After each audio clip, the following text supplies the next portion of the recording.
Boy, do I have passion for today's show. Every year, over 1,000 women starve themselves to death.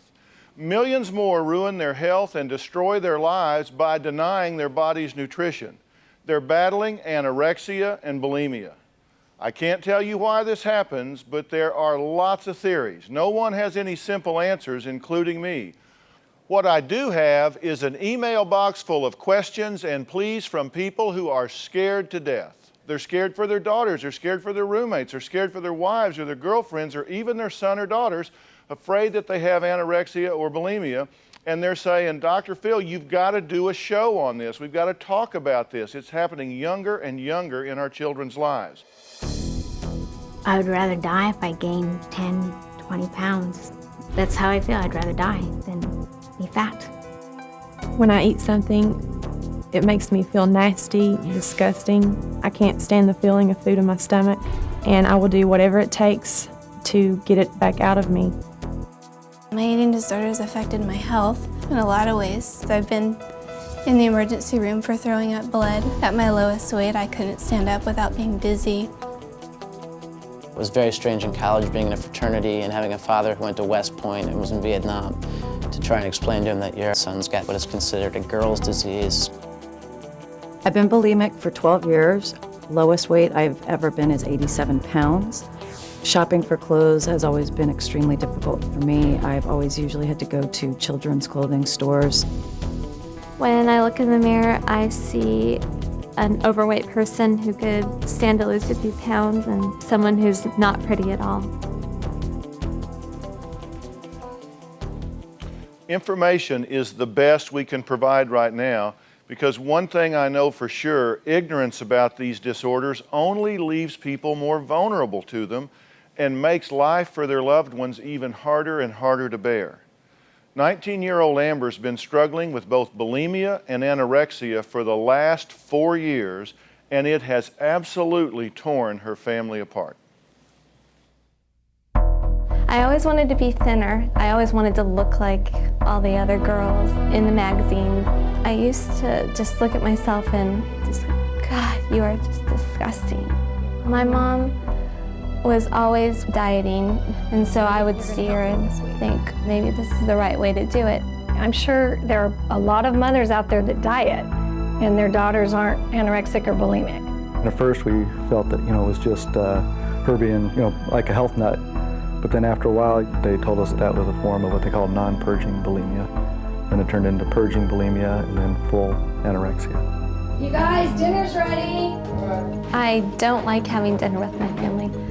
I feel like I'm being watched, so I will just kind of play with it, and if I accidentally eat some, I'll excuse myself, and everybody knows where I'm going, but they can't do anything.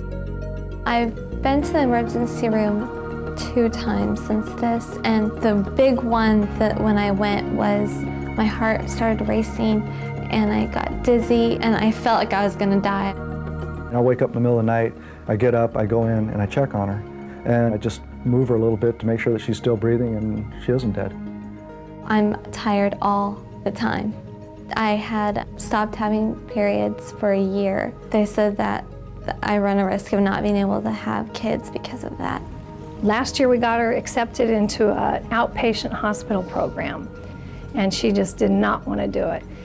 And I think that was the hardest part of the illness. Sorry. At that point, because that was the last straw for us. That was it. I'm drawing away, and it's kind of putting up a wall for me. It doesn't hurt as much. I miss being happy so much. It's ridiculous to be this way, and I just want to know how to change so I can be happy. Mom, you're scared to death about this, aren't you? And you know that your precious daughter can die. Yes. If this continues on. Yes. Tell me why you agreed to come. I actually was the one that wrote in, and I wanted to come because I feel like I'm on a road and I'm going the wrong way, and and I really want to change, and I don't know how at all. So but you do want to stop this. Intellectually, logically, you want to stop it. Oh, yes. Because a lot of people in America, you know, I'm famous for telling people, get over it. I know, Okay? that's what I'm scared of. You'd like it to be that easy, wouldn't you, Mom? And just have him bark at her. I know. But the truth is that this disorder begins as a conscious choice. Do you agree with that? Yeah. There was a time at which this was cool, it was fun, it was cute, it was popular, it was the thing to do, right? Oh, yeah. It began as a conscious choice, but it soon became an addiction. Isn't that true? Oh, absolutely. And there was a point at which you chose it, but now you're at a point where you are a slave to it. Oh, yeah. And I get the fact that you can't just say, well, okay, I think I'll quit right now. And that seems really strange. I mean, that seems strange at one level, does it not? Because you think this is a choice. Just eat, you know, just eat. What can you say? I know. But why is it not that easy for you? It is. It's an addiction. It's like an alcoholic or a drug addict. And it's something, when you restrict your food, you feel a sense of control. You feel like, well, you know, I can have control in what I put in my body. And then you see the results you see in the mirror. You're like, wow, you know, now I look good. You know, in your eyes. In your eyes. And you understand intellectually, logically, that may well be distorted. Yeah. That what you see and what the world would see might be distorted. Oh, yeah. All right, and we're going to talk about that some more, but I want people to know what your life is like. Now, Amber's been keeping a very candid video diary over the last week, so let's take a look at her video diary. I'm doing this video diary for DrPhil, and this is the first day. I just got back from going on one of my infamous walks. I usually go about twice a day, and during the walk I was having heart palpitations. I'm a lot more tired than I usually am. I feel real weak. This is what I'm eating for dinner. I'm hungry, but I don't want to eat a lot because I'm scared of the way it feels. I'm eating a blow pop, which is something I eat every day. I think it kind of takes my mind off of eating. I did throw up last night. I was trying so hard not to, and I just want to be able to like eat food again and swallow it and just be normal. It would be the best thing. Was it hard being that honest? Oh, yeah. Oh, Why? my goodness. Because I've been lying to my parents, I've been lying to everybody that has asked me, are you throwing up, or did you eat that for dinner? And I say, of course I did, and I'm always hiding it. I try and make it so it seems like I'm not doing it, but I am. And you say, I've been to the hospital twice already, and on your walk, your heart is pounding. You know that your life is in danger. Yeah. You get that. Yeah. Do you want to die? Sometimes I do. Sometimes I would rather not wake up and have to deal with this every day because it is so hard. There are some days I wish I could. But then I do want to live because I have some things to live for, but this is just so hard to wake up with every day. Because you feel like you're totally lost, right? Yeah. That there's no way back from this? No way back. And that's a scary place to be. Oh, it's terrifying. Well, girl, you walked in the right door because we are coming for you. Eating disorders are powerful, powerful psychological illnesses that drastically alter the way people see themselves. Amber is 5'5", weighs 100 pounds, and thinks she's overweight. Her parents have begged her to eat and stop purging, but according to them, nothing, I mean nothing, has worked. Her father says he's terrified she's going to die. Her mother says she feels she's done all she can to help her daughter. As a parent, you're constantly searching, saying, okay, where did I screw up? Could I have done something different? Nobody's been able to reach her. And it's just very frustrating and disappointing. This disease has been very hard on the whole family. You really can't do anything. It hurts to see her destroying her body and stuff. When I am sick, my mom tends to be more motherly, more caring. I hardly ever hear her say I love you to me unless I'm, really sick. And then when I got better, a little bit better, she wasn't like that anymore. And then now that I'm getting sick again, she's giving me hugs again, and so that's what goes on in my mind, that thin equals love for Mom. It's very hard to trust her. She's been deceitful. I kind of take the tough love approach where, if she doesn't get better, that's it. Or, she's out on her own.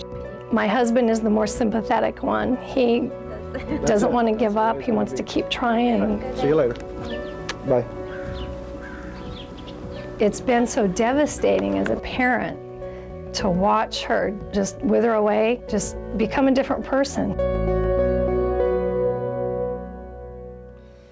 So, Mom, how is she different now that she's consumed by this? I mean, we know that her weight and her health is compromised, but how about her personality? How has it changed?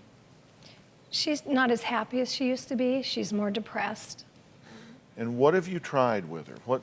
What has happened that you guys have done that you're just ready to throw your hands up and say, that's it, get better or get out? We've had her to at least six therapists, psychologists, psychiatrists, and we just feel like we haven't gotten the help we needed. How do you feel about the lying? I mean, there's so much deception that goes into this. And you admit that, right? Yeah. I mean, you look at people who love you, you look at your mom, you look at your dad, you look at your brother, and you just bald-faced lie, right? Yes. All right. What do you expect them to do when you do that? I honestly don't know. I guess I do it because I'd rather lie to them than tell them the truth, because they don't understand. If you don't have it, you don't know what it's like. Well, what is it that they don't understand? Because a lot of people don't understand it. Tell us now what it is we don't understand. It's, maybe I don't understand it either. I just know that when I eat food, it feels wrong to me. It doesn't feel like I should be eating. I feel like the minute I do, it puts on weight, and then if I'm heavy, then I don't get the acceptance from the world, from anybody that I deserve or that I want. And that's how it always is. And so you feel judged if you eat and put on any flesh, any meat on your bones at all, then you feel judged. So Ken, how are you hanging in there? It's very, very tough because, as a father, you're the protector of your children. And this is something that I've not been able, I've gotten so mad and had arguments. We've had battles that, were tremendous battles. And, I've thought, okay, if I throw her out, but deep in my heart, I would never do it, but these are the things that you go through. You try consoling, you try ignoring it. Like she says, when she gets up to go to the bathroom after she's eating, it's no mystery. We know what she's doing. We know what's going on. But there's times where you just got to block it out because it's tearing yourself up so badly. And you know that every time that she goes out walking, today before we came to the show, she was out walking, and there was a time frame that she hadn't come back. We started looking because she may have dropped dead on us. It could happen any time. It could happen any time, and that's the fear. So where is guilt with you guys? You've been on diets before. You focused on being, fit and trim and everything when she was young, and she mentioned that as well. Do you have guilt about that? Tremendous guilt. We keep trying to figure out what we did. Did we do something wrong? you know. Did you? I don't know. I think, yeah, there are things we probably didn't do that were right by her, yeah. In the family, you know, family issues that we didn't handle the right way. What do you want for your daughter? To beat this. Tell her what you want for her. Look at your mom. I want you to beat this. I want you to be happy and healthy. Me too. Are you afraid for her? Yes. Then tell her. Tell her, I know I'm stepping back from you, but Yeah. I am afraid for I mean, we've talked about this in therapy. The reason I step back and put the wall up is because then I don't hurt as much. It helps me deal with the pain. It may not be the right thing to do, but that's how I deal with it. It just makes it harder for me. It makes me feel like you don't care at all. Sorry. That's not what I'm meaning to do.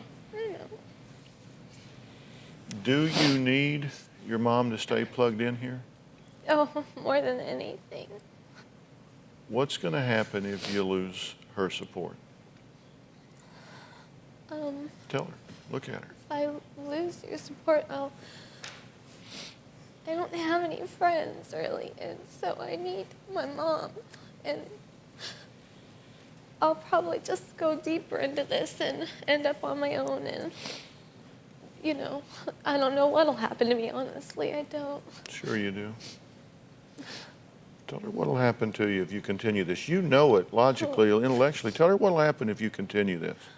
I'll probably get sicker and I'll probably die. So I already feel like I'm dying. I'm talking with Amber and her family about her ongoing battle with the eating disorders, anorexia and bulimia. And yeah, I'm talking about how important it is for you to be a resource and for you to continue to be a resource and for you to make some commitments to be honest. Because I think what people don't get about this disease, I didn't get it that way for a long time, but I've treated a lot of it over the years. And what we have to understand is that things oftentimes start for one reason, but they continue for another. You know, we may get depressed in our childhood because we were mistreated, but it continues in adulthood for some other reason. We get used to it. It becomes habitual. You know, you start this behavior because it's kind of, we went through a period of time in America, including now, where it's kind of the popular avant-garde thing to do, right? You want to be cute, you want to be a cheerleader, you want to be popular, you want to be tiny, you want to be a size nothing, or a 2, or a 3, or a 4, and so you do what you have to do to get there. And all of your heroes are tiny people. You know, all the little actresses you see and all of the models you see are tiny people. And so it kind of starts out that way, but at some point, I mean, it's like taking drugs. You know, first, I'm just casually taking heroin. You know, but then pretty soon you got a monkey on your back. You couldn't get it off if you wanted to, and it changes the filter through which you look at the world. It changes everything. I want you to look over your shoulder here for me. I want you, if you would, Amber, to tell me which of these body images you think are most how you look. And just be honest. Don't try to give us a right or wrong answer. This is you, all in these Right. body images. I would, the one on the very right. Okay. You say this is how you look. Okay, come back here with me for just a minute. Okay. Okay. Now, this, Mom, is Amber to you and your eyes. Mm-hmm. This is Amber to her and her eyes. I know that. Do you see the see the difference? Yes. That is a distortion that people see. And I think that we have to understand that for her, if we say, Amber, you need to eat, that's like saying, Amber, I've got some rat poison for you here, and I want you to eat this and feel good while you're doing it. And that's just absolutely contrary to any thinking you've ever had, isn't it? Yes. All right, and let me tell you, that body image is not, Does she look like body image number 4? She looked like anything close to body image number 4. She looks like body image number 1 to me. Am I right or wrong? Okay, so the whole world sees it differently than you, but I understand that you do see it differently. And this is a cognitive thing. It's part of the brain that changes, where your body image becomes distorted, right, and it's rolled up in your self-image. You're saying, I think if I gain weight, people won't like me. Okay, tell me again how many friends you have. None.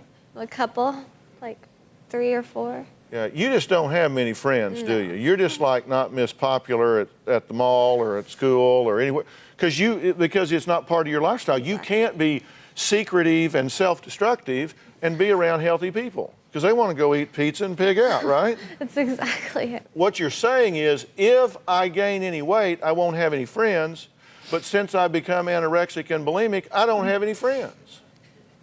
So, yeah, there's a logic problem in there. Definitely. Do you agree? I definitely agree. All right, but you need resources. This is what I want you guys to understand. There was a time in her life where she could have stopped this. Right. There was a time in her life where this was a conscious choice. I'm talking with Amber, who is suffering with anorexia and bulimia. Her fiance, Tim, is here along with Amber's entire support system. Now, how does it make you feel that they're all here? It's really good to know that they're Your mom's here, your dad's here, your brother's here, and your fiance's here. Right. I mean, do you acknowledge that you got a lot of people surrounding you? Oh, yeah, I know that. And you want help too, because you wrote the letter. Right. So Tim, what do you think about this?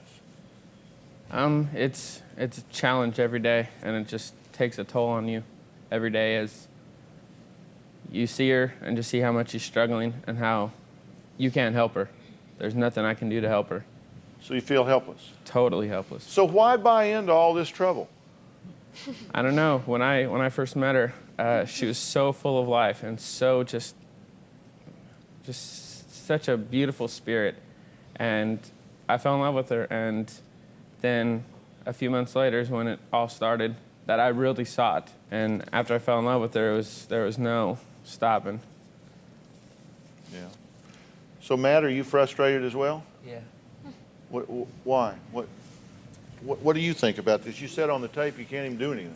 Yeah, it's just, I don't understand it at all, why she does it. And I just don't know how to help her. Do you love your sister? Yeah, very much. You worried about her? Yeah, a whole lot. Do you realize these guys care about you? Yeah, I know. You got a tremendous support system around you here. And then I want to add to that support system. But you can't, right now, what you're saying, Matt, Tim, everybody's saying, why doesn't she just quit? Why doesn't she just quit? Why doesn't she just throw the switch and be done with it?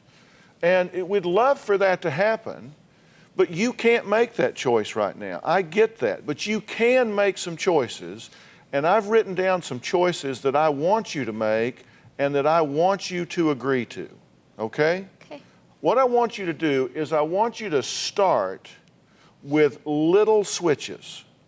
I want you to start with little switches. You can't get to the big switch right now, but what you can do is do some things that step yourself along as you go. You can start with the little switches. Just look over your shoulder here. Number one, start with the little switches. Number two, I want you to keep an open mind and be willing to listen. Now, do you hear what I'm saying? Yeah. You have to keep an open mind. You can't decide, I can't do this. Number three, you got to be a willing spirit. Okay, you got to be a willing spirit. We don't want to drag you. Now, you might have to say, I'm not doing well today. I've gone and done this today. I've done that today, but I'm here. Since I can't trust my own judgment, I'm going to lean on others right now and trust their judgment. Next, 4, you need to set some treatment goals. You need to decide, I am willing to set some goals and modify some things as I go along, okay? You've got to believe that you can do this. You've got to believe. You've got to give yourself permission to believe that people do recover from this disorder. They do recover from it. It's not a life sentence for you. And a huge one, be honest. You have to be honest about your disorder. Don't hide it. If you're going to throw up in the living room. If you're going to throw up in front of everybody else. You got to stop hiding in guilt and shame and deception. Because you say, I can't throw the switch right now and stop this disorder, but these are little switches you can throw. And I want to add somebody to the treatment team because I want you to accept help from others, okay? And I know that treatment for anorexia and bulimia is expensive. Most insurance companies don't pay for it. They won't cover the cost. So we searched long and we searched hard for a top-notch certified eating disorder specialist right in your area. And Rachel, could you stand up? I want to introduce you to Rachel Levy. Now, Rachel Levy is with the Shoreline Eating Disorder Center in Long Beach. She comes highly recommended. We told her that I'm making you a project. I am making you a project. We're going to follow you. We're going to work with you. And Rachel has agreed to work with you until. She hadn't agreed to work with you for a week. She hadn't agreed to work with you for 2 weeks. She has agreed to work with you until this is no longer part of your life. All right?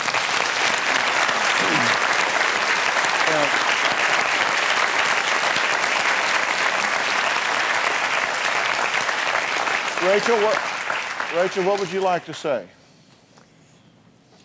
I guess that it's a long road, but perseverance will get you where you want to be.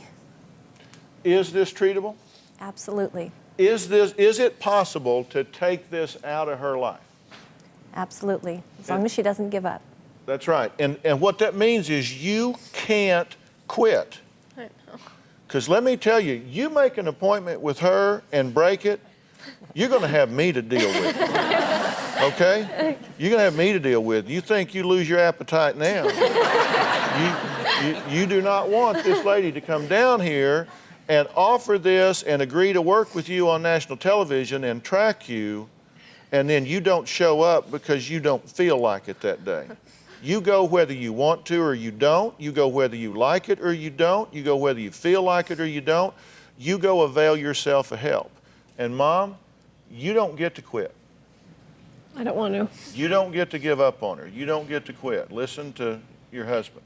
Images like these have helped create unrealistic and unhealthy goals in young girls, and millions of girls are starving themselves. Crystal has been struggling with anorexia and bulimia for 8 years, right? 8 years? And because she lives alone, her disorder is spiraling out of control. She doesn't have those support systems that we were just talking about with Amber. Take a look at this world. I'm 24 now, and I started this when I was 16.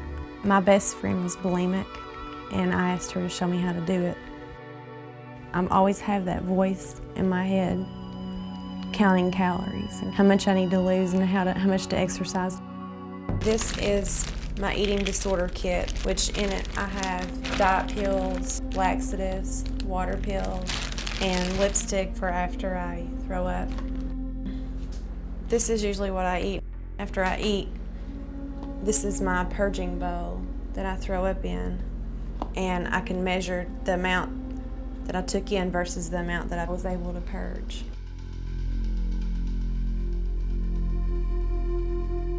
I don't know if I can do this. I don't deserve that. I really don't think I can eat that.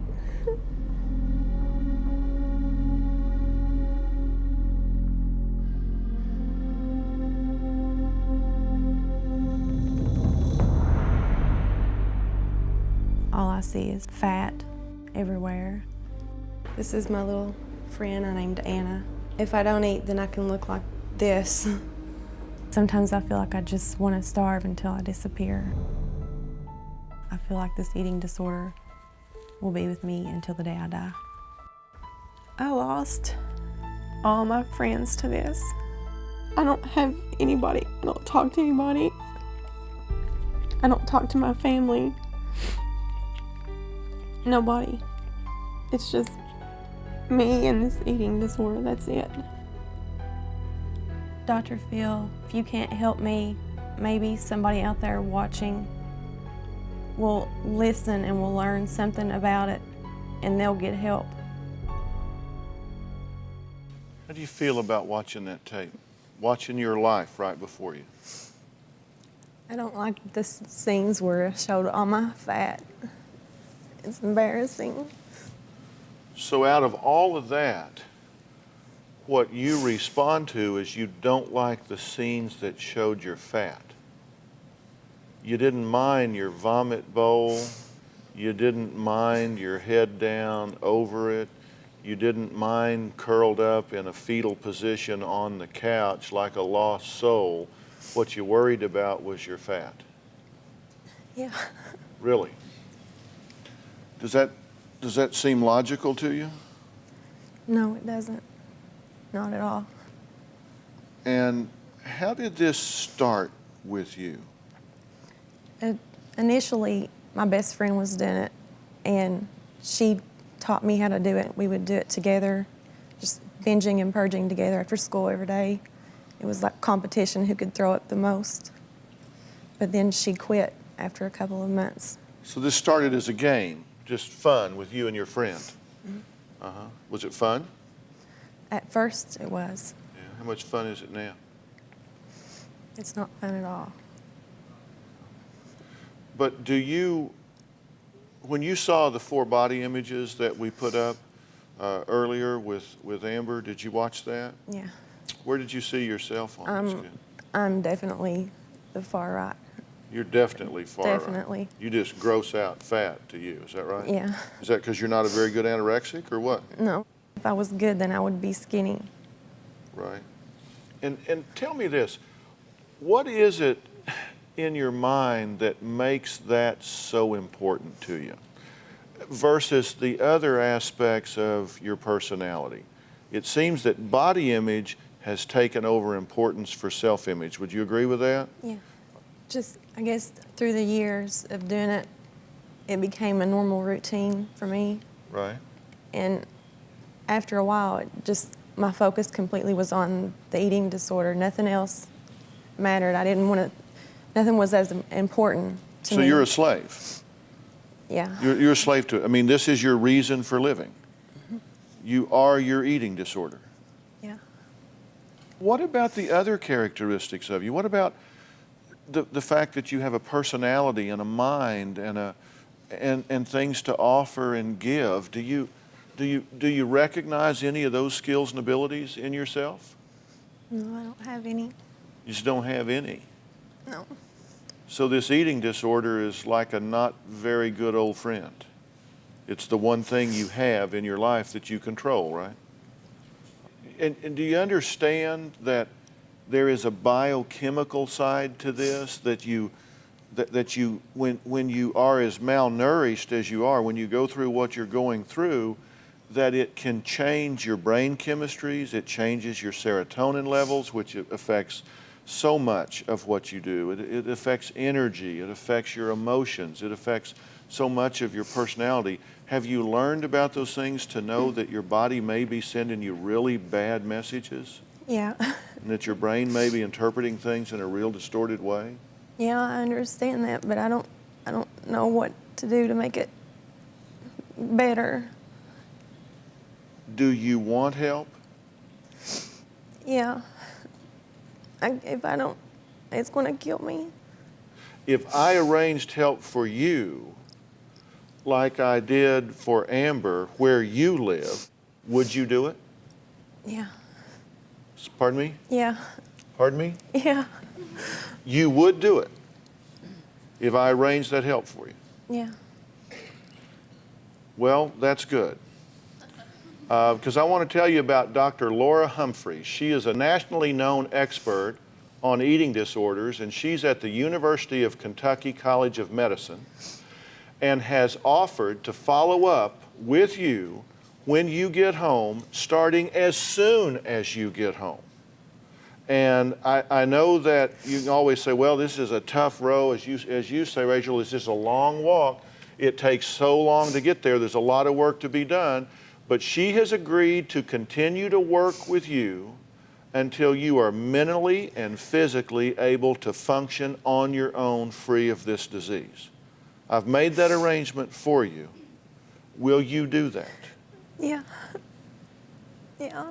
This is a lifeline, Crystal. Will you grab the lifeline? Yeah. Deal? We started a dialogue today about what I call one of the silent epidemics in America. Silent because it happens behind closed doors. And I don't want you to stop talking about it out there. Too many parents say, just eat, get over it. And we've seen the devastating effects of that approach. And remember, like any disease, early detection and early intervention is critical. Both Crystal and Amber will tell you that they could have stopped this early on. So you need to understand that there are eating disorder referrals that you can get on .coms. Don't be in denial. There are warning signs here, and I want to tell you what they are. Number one, see if your children have heroes in their lives that are really tiny people. Number two, is there a significant change in their apparent appetite? Number three, is there secrecy where they leave the table with some routineness immediately after they eat and go behind closed doors? And number four, do they start wearing bulky clothes to hide from you their weight loss? This is happening earlier and earlier in these girls' lives. It starts at 10, 11, and 12 years old. Stop it now, or you may be dealing with it for years.